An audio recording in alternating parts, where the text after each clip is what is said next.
সংবাদে এবার কৈলাসহরের দিকে নজর রাখবো, যেখানে গৌরনগর পঞ্চায়েতের স্ট্যান্ডিং কমিটির বৈঠক শুরু এবং এই বৈঠককে কেন্দ্র করে আজকে সকালে বৈঠক অনুষ্ঠিত হয়। পঞ্চায়েত সমিতির গঠন হওয়ার পরে প্রথমবার স্ট্যান্ডিং কমিটির বৈঠকে উপস্থিত ছিলেন গৌরনগর পঞ্চায়েত সমিতির চেয়ারম্যান লক্ষ্মী নম, ভাইস চেয়ারম্যান থেকে শুরু করে অন্যান্যরা। কি বক্তব্য উঠে আসছে আজকে পঞ্চায়েতের এই বৈঠককে কেন্দ্র করে মোহাম্মদ বদরুজ্জামানের, শুনুন। এখন পর্যন্ত কি কাজ করেছি, কি বেনিফিশিয়ারিরা সিলেকশন হয়েছে, বেনিফিশিয়ারিরা কি আর্থিক সহায়তা পেয়েছে কিনা, এবং বর্তমানে যে ধান ক্রয় চলছে কত মেট্রিক টন ধান ক্রয় হয়েছে, এই ব্যাপার নিয়ে আমরা আজকে পর্যালোচনা হয়েছে এবং খুব ভালোই আলোচনা হয়েছে। এখানে স্ট্যান্ডিং কমিটির সমস্ত সদস্যবৃন্দরা ছিলেন, লাইন ডিপার্টমেন্টের সব সদস্যরা ছিলেন এবং তারা বিস্তারিতভাবে রিপোর্ট সমিতির স্ট্যান্ডিং কমিটির মিটিং এ উপস্থাপন করেছেন। মিটিং এ আমাদের সচিব বিজন চৌধুরী উনিও ছিলেন, এডিশনাল বিডিও দার্জিলিং চাকমা উনিও ছিলেন এবং লাইন ডিপার্টমেন্টের অন্যরা ছিলেন, এবং সেটা আমরা মাইনস আকারে নিয়েছি এবং এটা 2-1 দিনের ভিতরে সেই মাইনসটা বার হবে।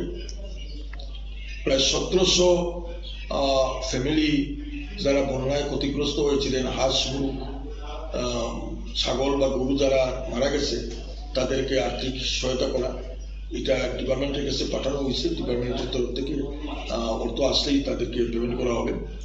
এগ্রিকালচার ডিপার্টমেন্টের প্রায় 5000 পরিবারকে আমরা 1000 টাকা করে দিয়েছি এবং সেন্ট্রাল রেজিস্টারের শেয়ার আসলেই তাদেরকে বাকি টাকা দেওয়া হবে।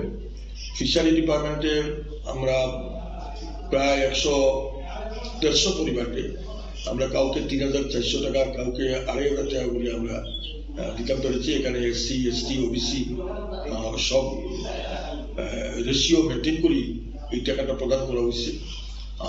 এবং বিকলাঙ্গ দিব্যাঙ্গ যারা আছে তাদের জন্য 140 জন মতন, 140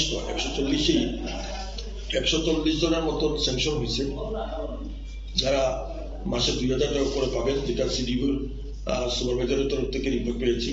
এটা একটা আমরা অনুষ্ঠান করে আমরা তাদেরকে এই অ্যাপয়েন্টমেন্ট লেটারটা, স্যাংশন লেটারটা আমরা ওদের কাছে উপস্থাপন করে দেবো। বেনিফিশিয়ারি হিসাবে আমরা প্রায় 600। মোহাম্মদ বদরুজ্জামানের বক্তব্য আপনারা শুনলেন।